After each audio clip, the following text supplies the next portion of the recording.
Sir camera time Allah لا نجينا يا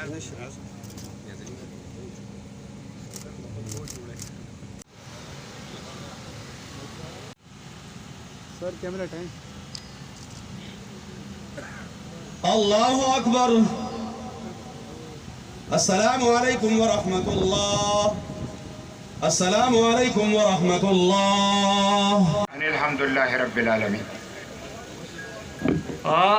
मलकरो मुकर्रिना बार-बार मुंगा ये बात ठीक है कि ये हमारी ख़ानदानी दुश्मनी थी।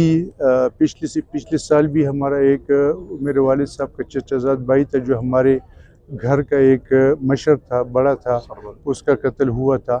वो भी बग़ैर किसी वजह की हुआ था। फिर मेरे वालिद साहब का भी कत्ल हुआ है। मैं ख़ुद भी जेल गया हूँ, मैं भी बरी हो के आया हूँ। तो जब एक इंसान बरी हो के आ जाता है, मेरे वालिद साहब पे भी इल्ज़ाम था 109 का, वो भी बरी हो के आए हैं। तो जब इंसान बरी हो जाता है, उसको अदालत पूरे एक ट्रायल से, एक मरहले से गुजरने के बाद जब उसको वो बरी करती है तो इसका मतलब है वो बंदा बेगुनाह है। तो मेरे वालिद साहब भी बेगुनाह थे, अब भी बेगुनाह हैं, और अल्लाह ताला उनको जन्नत नसीब करे।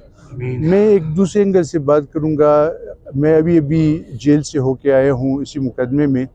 तो जेल में बहुत सारे बेगुनाह पड़े हुए हैं, बहुत सारे बेगुनाह पड़े हुए हैं। अल्लाह के लिए इस कानून का, इस मुआशरे में इस वक्त के तकाज़ों के मुताबिक इसको बनाएं, और जो बेगुनाह लोग जेलों में पड़े हुए हैं उनको निकालें, और जो गुनाहगार हैं, जिस तरह ये कल बंदे ने फायरिंग की है, मौके पे पकड़ा गया है, मेरा ये डिमांड है, मुतालबा है कि वो उसको जल्द से जल्द वो इंसाफ फराहम किया जाए, हमें भी इंसाफ फराहम किया जाए। बहुत